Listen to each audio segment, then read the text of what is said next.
ఈ క్యాండిల్స్ ఎక్కడున్నాయి? ఇక్కడే పెట్టాం కదా. స్టోర్ రూమ్ క్లీన్ చేశాక క్యాండిల్స్ కూడా ఇక్కడే పెట్టాం.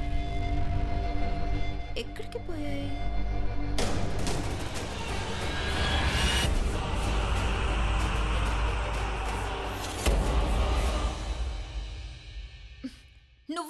నువ్వు ఇక్కడేం చేస్తున్నావు? నేను నా ఎక్స్ గర్ల్ ఫ్రెండ్ ఇంటర్వెల్ తర్వాత స్టోరీ చెప్పడానికి వచ్చాను. చూడు నువ్వు క్యాండిల్స్ వెతుకు. నేను స్టోరీ చెప్తూ ఉంటాను, నీకు టైం పాస్ అవుతుంది. నేనెందుకు వినాలి నీ ఎక్స్ గర్ల్ ఫ్రెండ్ స్టోరీస్? నువ్వు నా భార్యవి కదా, నువ్వు వినకపోతే ఇంకెవరు అంటారు? పక్కింటి వాళ్ళు వింటారా ఏంటి? ఏంటి భార్యనా? భార్య. నేను నీకు ఎప్పటి నుంచి? నువ్వు పాట పాడుతూ ఉంటావు కదా, ఈ పెళ్లి నకిలీ నకిలీ నకిలీ అని. ఇప్పుడు హఠాత్తుగా భార్యనైపోయానా? హలో, నీ ఉద్దేశం ఏంటి? నేను పాట పాడుతున్నాను. నువ్వు కాకపోతే ఎవరు? ప్రతిరోజు చెప్తూ ఉంటావు కదా, ఈ పెళ్లి నకిలీ, నిజం పెళ్లి కాదు అని. అలాగా? మరి నువ్వు అనేది నేను వెళ్ళిపోవాలి ఎన్నిసార్లు? నేను ఎందుకనేదాన్ని? ఎందుకంటే ఈ పెళ్లి ఒప్పుకోనని నువ్వు రోజు చెప్పేవాడు కదా. సరే అయితే వెళ్ళు, నేను నీకు ఈ పెళ్లి నుంచి విముక్తిని ప్రసాదిస్తున్నాను. వెళ్ళు. మరి ఈ గొడవంతా ఎందుకు? వెళ్ళు మరి. నీ ఎక్స్ గర్ల్ ఫ్రెండ్ దగ్గరికి, నా దగ్గరికి ఎందుకు వచ్చావు? నా వెంట ఎందుకు పడుతున్నావు? ఏమైంది? వెళ్ళు. రిషి, ఆ శబ్దం విను. అదేం శబ్దం అయి ఉంటుంది? రిషి, విన్నావా? అక్కడ నుండి వస్తుంది. పద.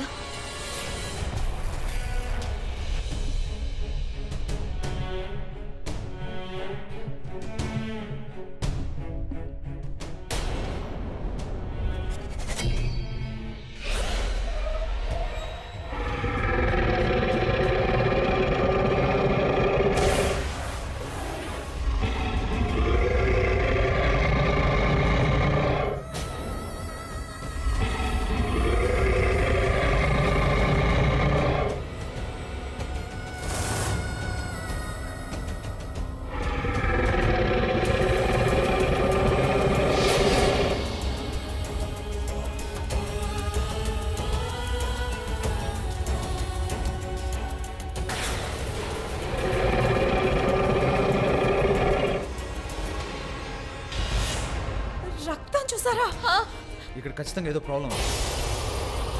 ఇక్కడ ఉండడానికి వీల్లేదు. పదండి మనం వెళ్ళిపోదాం. కానీ మనం ఎలా వెళ్తాం? డ్రైవింగ్ ఎవరు చేస్తారు? ఎవరు చేస్తారంటే ఉన్నాను కదా, డ్రైవింగ్ నేను చేస్తాను. పదండి. వద్దు, నువ్వు బాగా తాగున్నావు, డ్రైవ్. నేను ఎంతకంటే ఎక్కువ తాగినా డ్రైవ్ చేస్తాను. పదండి మనం వెళ్దాం. లేదు యోగ్ బావా, దయచేసి మీరు అలాంటి మాటలు మాట్లాడకండి. డ్రింక్ అండ్ డ్రైవ్ ఆటలు మాట్లాడకండి. ఇక్కడ ఇప్పుడు ఎవరు డ్రైవ్ చేయలేరు, ఎవరు స్ప్రోలో లేరు. అవును, నేను తప్ప ఎవరు లేరు రిషి. అంటే నువ్వు? అవును రిషి, ఇప్పుడు కార్ నేనే డ్రైవ్ చేస్తాను. మనం ఇక్కడ నుంచి వెళ్ళిపోవాలి. మాకు పైకి వెళ్ళాలని లేదు అంటే నువ్వు నన్ను వదిలించుకోవాలనుకోవడం లేదు కదా. What do you think Rishi? Joke చేయడానికి నీకు ఇదే టైమా? మనం వెళ్ళిపోదాం. ఓకే పదండి. వెళ్ళిపోదాం. రండి.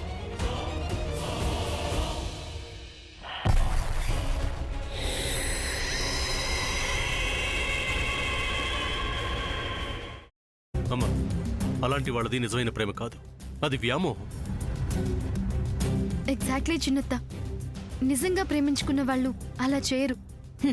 ఎంత మనసు విరిగిపోతే కన్న కూతుర్ని పట్టుకొని మా దృష్టిలో చచ్చిపోయా ఉంటుందా తల్లి? అది సరే అమ్మా, తన కూతురుతో తన మాట అనేటప్పుడు ఆమె మాటల్లో వ్యథ, కళ్ళల్లో బాధ గమనించావమ్మా? పెద్దబాబుకు బర్త్డే విషెస్ చెప్పు కూడా వెళ్ళాం కదా. ఊరికే ఎలా కాలిపోతుంది? మంట పెడితేనో పడితేనో తగలబడుతుంది.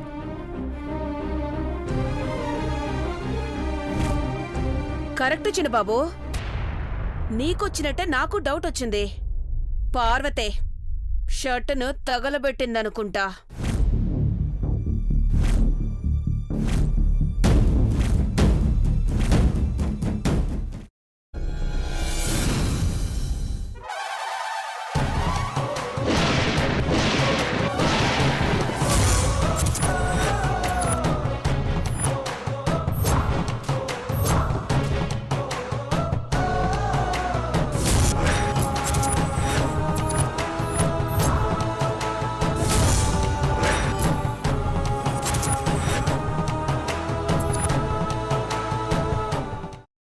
వేసుకున్న తర్వాత పొట్టు తీసేసి చాప్ చేసి పక్కన పెట్టుకోవాలి.